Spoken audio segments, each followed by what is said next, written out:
राम राम भाई सारा ने हर हर महादेव प्रवचन सरिता के एक और नए अध्याय में आप सबका स्वागत है। तो भाई हम यह बार बार बात कर रहे हैं कि हमारे अंदर परमात्मा का वास है। जो कुछ इस चराचर जगत में व्याप्त है उस सब में पर सर्वत्र सब जगह परमात्मा का ही वास है, इससे अतिरिक्त कोई चीज़ नहीं है। तो भाई यह बात सत्य भी है, लेकिन हम इसने मन से नहीं मान पा रहे। इसका मेन कारण है कि हम शरीराभिमान में जी रहे हैं और अपनी जो इंद्रिया के विषय भोग हैं इसने सब कुछ मान रहे हैं और धन अर्जित करने अपने जीवन का लक्ष्य मान रहे हैं। इस वजह से इसमें मेन सबसे जो चीज़ है वो अहंकार है। मनुष्य का जो अहंकार है ना आदमी का, वो है उसने परमात्मा से दूर रखा है। क्योंकि इस सृष्टि में केवल तीन ही चीज़ें हैं, जीव, परमात्मा और माया। माया ये तरफ आप देख रहे हो चारों तरफ हमारी फैली हुई है। जो खुली आंखों से देखते हैं वो भी माया है और जो स्वप्न लोक में बंद आंखों से देखते हैं वो भी माया है। माया के अतिरिक्त कुछ भी नहीं है। लेकिन ये मतलब हमारा जो अहंकार है ना, ये इस चीज़ ने मानने नहीं देता। इस चीज़ को मैं अहंकार का त्याग हमने करना ही होगा। मतलब अपने कर्म करते रहो और अब ये मत सोचो कि सब कुछ मैं कर रहा हूँ और सब कुछ मेरे कारण हो रहा है। बस ये सोचो कि मैं परमात्मा के अधीन हूँ और परमात्मा की शरण में हूँ। मेरा अच्छा बुरा जो है वो परमात्मा ही करेंगे। ये अपने मन की स्थिति रखो, अपने मन में ये भाव रखो और सच्चे दिल से परमात्मा की शरण में जाओ भाई। ये कहानी के द्वारा भी समझेंगे हम कि अहंकार का त्याग मनुष्य ने कर देना चाहिए। कबीर का नाम आपने सुना होगा, बहुत ही सिद्ध और श्रेष्ठ पुरुष हुए हैं, संत हुए हैं। तो कबीरदास की आदत थी रोज अपने जो दिन के काम थे सारे वे निपटाने के बाद दोपहर बाद वो नदी में स्नान करके और गांव के सभी मंदिरों में पूजा पाठ करते थे और जल चढ़ाते थे। ये काम करते करते उन्हें शाम में लेट हो जाता रोज़, लेकिन वो इस दिनचर्या के पक्के थे, रोज़ इस चीज़ न कराया करते। तो एक दिन वो इससे काम अपना काम दिन का ख़त्म करके सारा दोपहर बाद वो इसी काम पर अपने चल दिए परमात्मा के भजन पे। तो पता लगा कि एक जमींदार था, उसका लड़का बीमार होकर बिल्कुल बेसुध अवस्था में पहुंच गया था। जैसे कि आजकल कोमा बोलते हैं कि कोमा में है पड़ा है।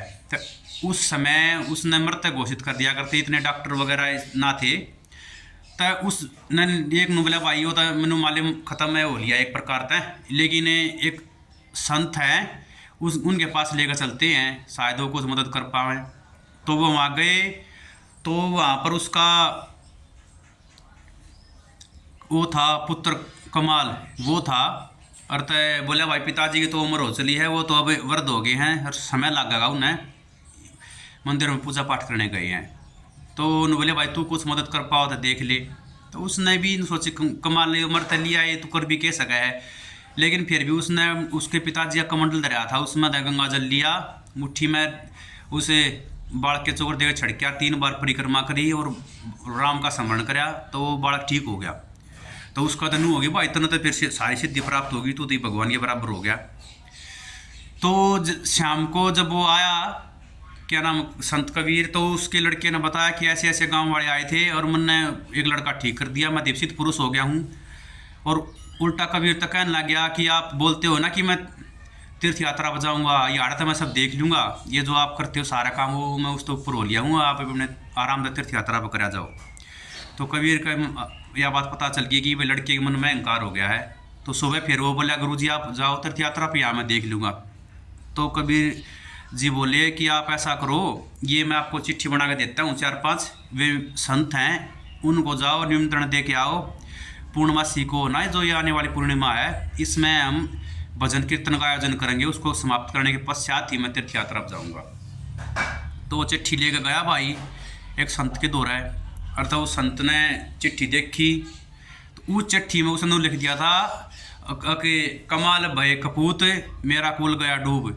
तो ये बात लिख दी थी कबीर ने। तो उसने संत ने वो देखते बाप लिया कि इस लड़के के मन में अहंकार आ गया था, क्योंकि वो संत विशुद्ध पुरुष था। तो वो बोला भाई जो तेरे पिताजी हैं ये तीर्थ यात्रा पे जा रहे हैं, बोले और ये मैंने पूरा ज्ञान हो गया है, बोला सिद्ध पुरुष हो गया हूँ, यार मैं सब देख लूँगा, ये तीर्थ यात्रा पर जाए। तो बोला भाई सिद्ध पुरुष तो हो गया है तो यार ही हमारे गाँव को चमत्कार दिखा।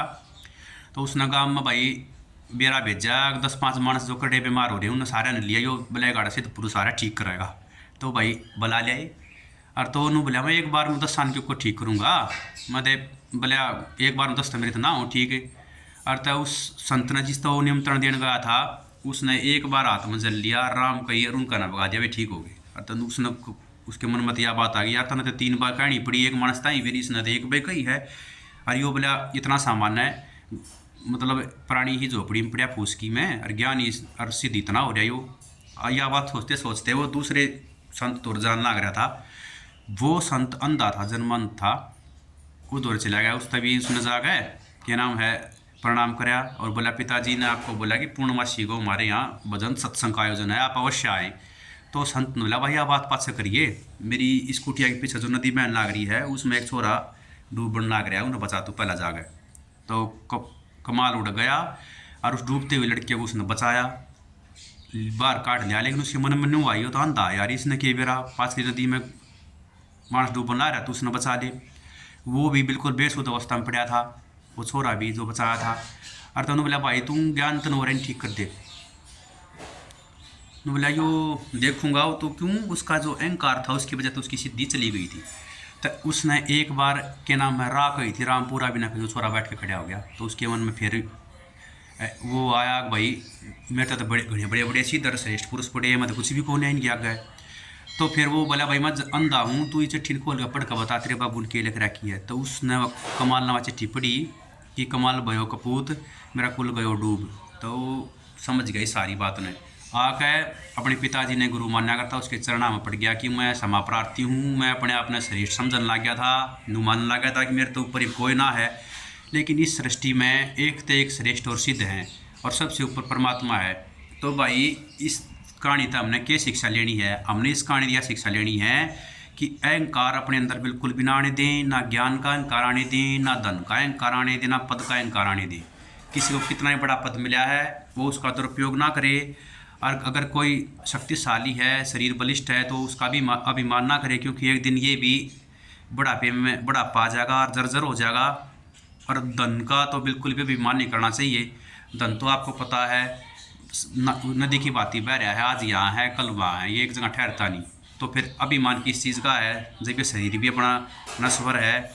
तो आज का हमारा जो निष्कर्ष था वो ये था कि हमने अहंकार का त्याग करना पड़ेगा सबसे पहले, अगर परमात्मा को पाना आता है।